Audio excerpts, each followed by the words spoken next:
Best-selling author, This Is Not Normal, A Busy Woman's Guide to Symptoms of Hormone Imbalance. So there's a quiz here. There's your book that I took.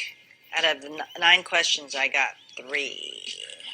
Well, thanks for having me here. I think this is a really important topic because a lot of women struggle with hormone symptoms, and they go to their doctor to complain that they don't feel good, and they end up walking out the door with a prescription for a sleeping pill or an antidepressant. Well, really, the problem might be their hormones. Okay. So let's take a little bit of the quiz. All right. Question number 1, are you having a hard time getting out of bed and starting your day?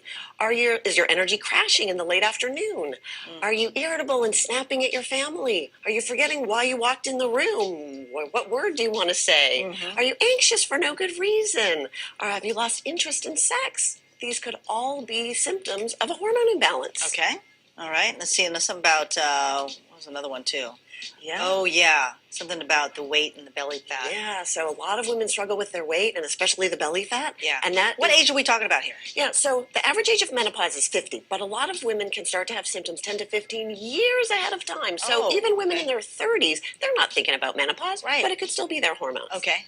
But I have 5 simple things that anybody can do that can really help if you're suffering with hormone symptoms. All right, let's do it. Okay, so the first thing that you need to do is get more exercise. Okay. Here's just one more good reason to lace up your sneakers and head outside for that walk. Okay, number 2. The second thing is get more sleep. Adequate sleep. This one is important because a lot of these hormones are actually produced at night while you're sleeping. Okay, well, you talking about 7-8 hours? Yes, 7-8 hours. And a lot of times we stay up really late, we try to get up early, and we're trying to burn the candles at both ends. Doesn't work. The third thing that you need to do is eat more broccoli. Why broccoli? Broccoli is a superfood. It's good for lots of reasons. Yeah. It's got vitamins and fiber and minerals, but it also has nutrients in it that help you to use your hormones in a healthier way. Had no idea. Okay. Okay, so the fourth thing you need to do is cut out sugar. Sugar drives inflammation, and inflammation drives your hormones right out of whack. Okay. So I promise that anyone will feel better if they can cut out the sugar. And of course, our New Year's resolutions are right around the corner, and that's a good time to get this one started. Broccoli and less sugar. Okay.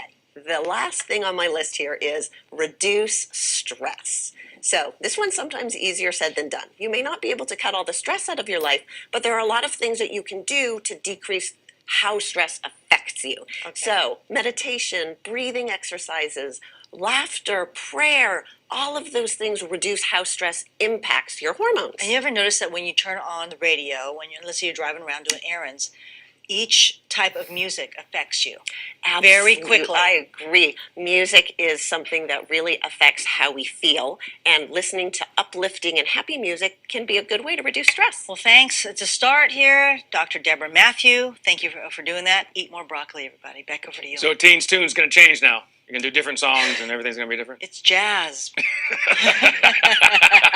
Thanks, Teen. Thanks, Teen. 9:17 here on this Friday morning.